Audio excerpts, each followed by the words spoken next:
안녕하세요. 1호선 영등포역입니다. 오늘은 광역버스를 이용할 건데요. 버스 이동 시간이 깁니다. 3번 출구 나가기 전에 화장실을 이용하시길 추천드립니다. 3번 출구 앞 횡단보도를 건너면 경방 타임스퀘어 정류장이 두 개인데요. 여기 첫 번째 정류장 말고 삼거리 지나서 두 번째 정류장까지 가셔야 합니다. 여기서 8000번 버스를 탑승합니다. 출발점에서 종점까지니까 역 나오시기 전에 꼭 화장실을 이용하시길 바랍니다. 미세먼지가 심한 날씨입니다. 뿌연 한가게의 모습입니다. 8000번 버스의 종점인데요. 정류장 대기장소에는 운행버스의 출발 시간이 적혀 있습니다. 시간을 가늠하고 산책 다닐 수 있어서 좋겠네요. 정류장을 나와 숨은 다리를 건넙니다. 왼쪽으로 가면 대명항인데요. 해산물 파는 가게가 즐비합니다. 항구 입구에는 꽃게와 문어 조형물이 있습니다. 그런데 꽃게 조형물 퀄리티가 좋네요. 맨들맨들 진짜 같습니다.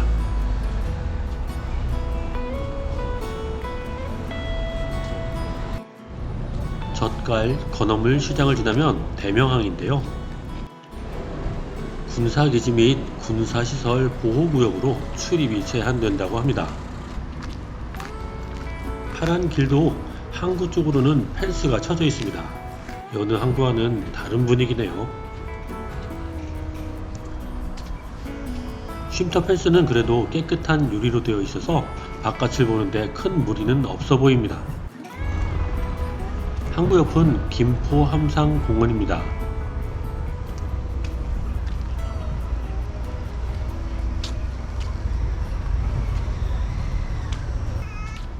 공원의 바깥은 무료인데요.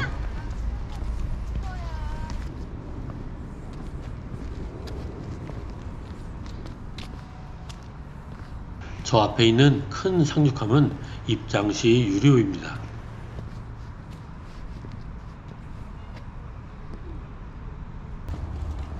함상공원의 입장료는 어른 기준 3,000원입니다.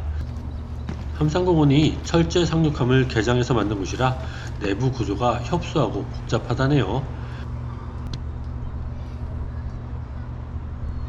운봉함입니다. 상륙함 안으로 들어가 볼게요. 그런데 꼭 백상아리 아가리로 들어가는 기분이 드는데요. 상륙함 선수에는 상륙 대기 중인 해병들의 모습이 모형으로 재현되어 있습니다. 그 안쪽에는 운봉함의 역사, 주요 연역, 구조에 대한 여러 설명을 하는 공간입니다. 태평양 전쟁 때 건조되어서 오랜 역사를 가진 함정이네요.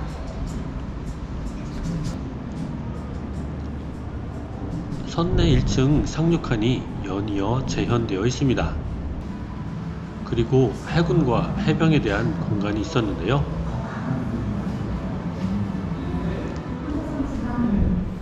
상륙함이라 그런지 선내가 꽤 넓습니다. 전실 내부가 에어리언 영화의 우주함선 내부처럼 느껴지네요. 해병대 상륙정도 있네요. 넓은 내부에는 여러 다양한 전시물들이 있었는데요. 함포 사격 게임도 있었는데 좀 어렵더라고요.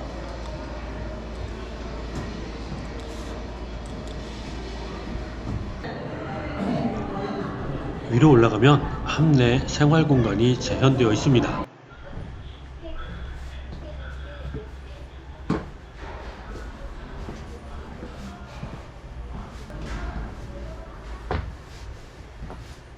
해병이 누워서 쉬고 있군요.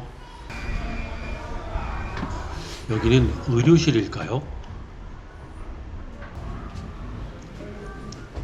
이발소도 있고요. 다시 내려가셔서 나가는 곳 2층으로 올라가시면 상륙함 구성원들의 생활 공간이 있습니다.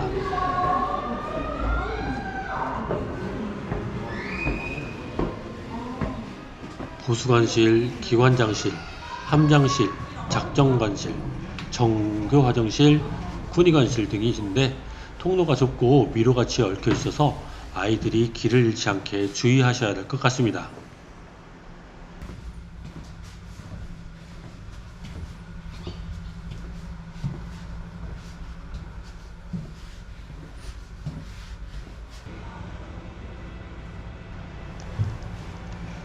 취사반을 끝으로 밖으로 나갈 수 있는데요.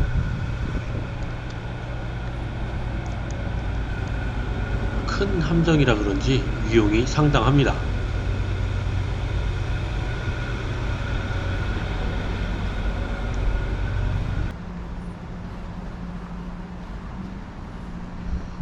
그런데 갑판 위를 나가지 못하게 펜스를 쳐놨네요.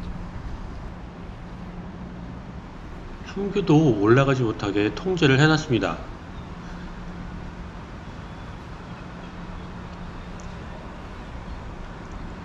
내부 동파 방지와 안전사고 예방을 위하여 출입을 금지한다고 합니다. 제일 핵심 부분을 못 가보게 하네요. 아쉬운 마음을 갖고 배에서 내리긴 했는데요. 함교나 갑판 그리고 선수를 못 가게 막아놓으니 함상공원이라고 하는 하지만 반쪽 구경도 못하는 함상공원이 되었습니다. 바깥에 있는 상륙장갑차와 초계기를 둘러보았습니다. 그래도 함교와 선수를 못 가본 게 아쉬움이 좀 있네요.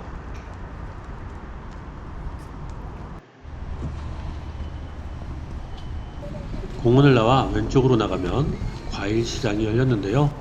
쭉 직진하시면 평화누리길의 시작점이 나옵니다. 예쁜 인형들의 인사를 받으며 김포 평화누리길에 들어가 봅니다. 오, 철조망.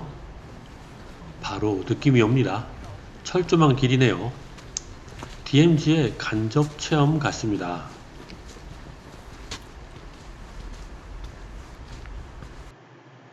철조망 너머는 잔잔한 뻘과 바다 너머로 강화도가 조망됩니다.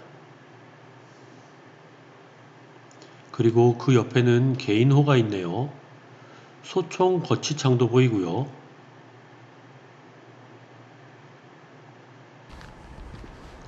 해안 감시초소도 보입니다.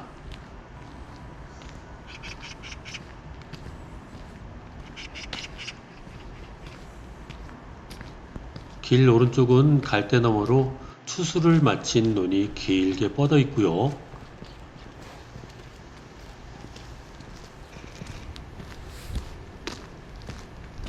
갈림길이 나왔습니다. 여기서 오른쪽으로 돌아서 가보겠습니다.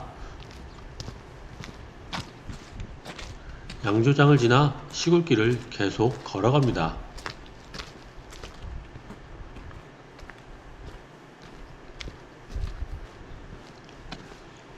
작은 언덕이 있는데요. 넘어가면 김포 덕포진입니다.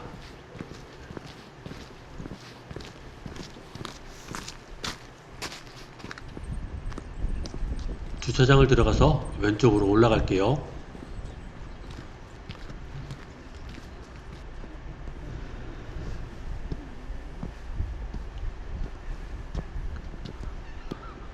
야산을 올라가면 넓은 지대가 나오는데요.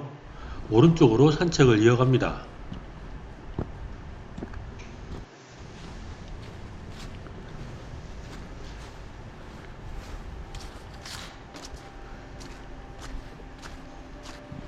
조금만 걸어가면 덕포진 포대가 나옵니다.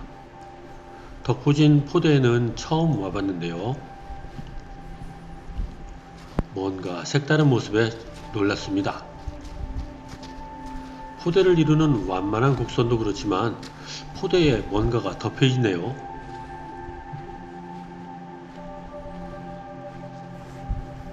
포대 지붕이 지프로 엮여 있었는데요.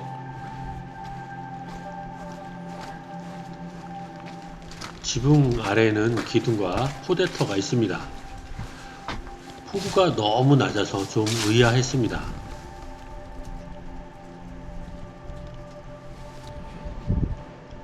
여기는 가포대라고 합니다. 설명의 사진을 보니까 포대 바닥에 흙이 쌓여서 지대가 좀 높아진 것 같아 보이네요.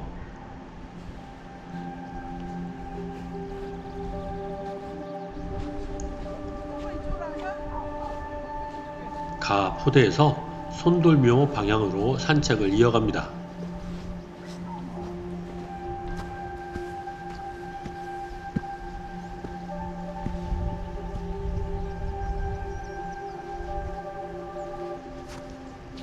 포대의 토성길이 아름답습니다.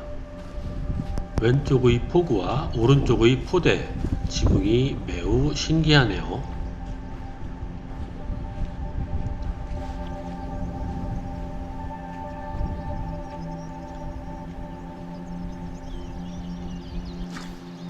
여기는 나 포대라고 합니다.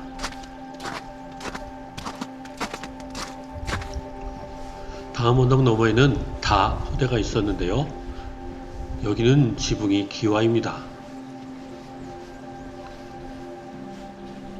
초가 지붕에서 기와 지붕으로 바뀌니까 또 달라 보이네요.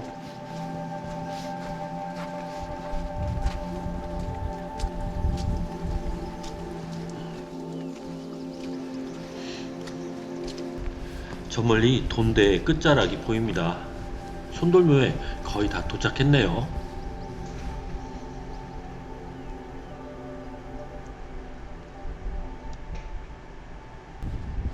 몽골 침입기 고려 고종이 강화도로 피난 갈 때 백기를 잡은 뱃사공이 손돌이었는데요. 험한 물길에 불안을 느낀 왕이 손돌의 목을 베었는데 손돌은 죽음의 직면에서도 물 위에 작은 바가지를 띄우고 그것을 따라가면 강화도에 무사히 도착할 것이라 말한 뒤 죽음을 받아들였답니다. 마침내 목적지에 무사히 도착한 왕은 자신이 경솔하였음을 깨닫고 후하게 장사를 지낸 뒤 사당을 세워 억울하게 죽은 손돌의 넋을 위로하였다고 하죠. 손돌묘 너머로 보이는 강이 손돌목인데요. 안면도, 염창동과 함께 난파 위험지역으로 꼽히는 물살이 빠른 곳이라고 합니다. 손돌목 물길 너머로 광화, 광성보와 용두 돈대가 보입니다. 다시 길을 돌아가 볼까요?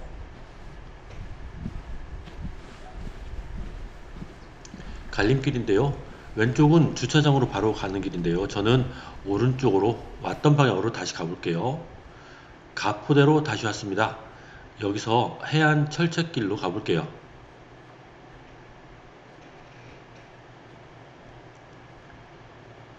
여기 덕포진 포대는 의외의 모습이 색달라서 참 좋았네요.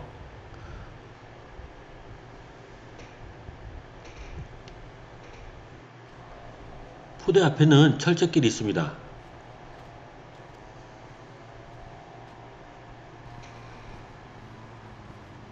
산책길이지만 철책이 쳐 있으니 분위기가 사뭇 다르죠.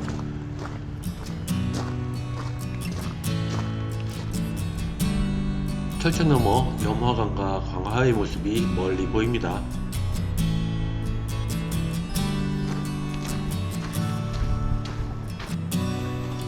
아까 지났던 갈림길인데요.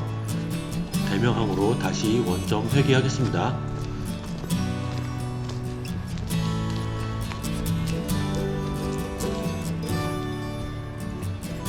운봉함의 뒷모습이래요.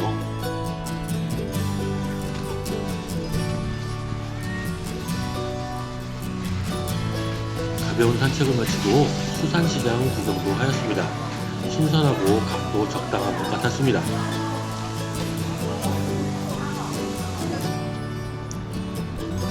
다시 버스 정류장으로 돌아왔는데요. 60-3번이 앞에 출발 대기하고 있어서 재지 않고 바로 탑승했습니다.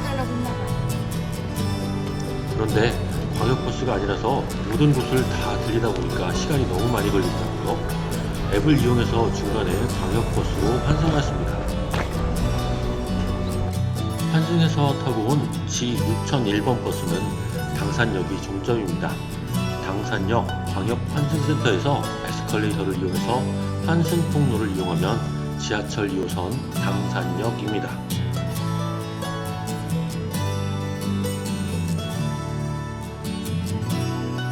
2호선에 도착하며 산책 끝.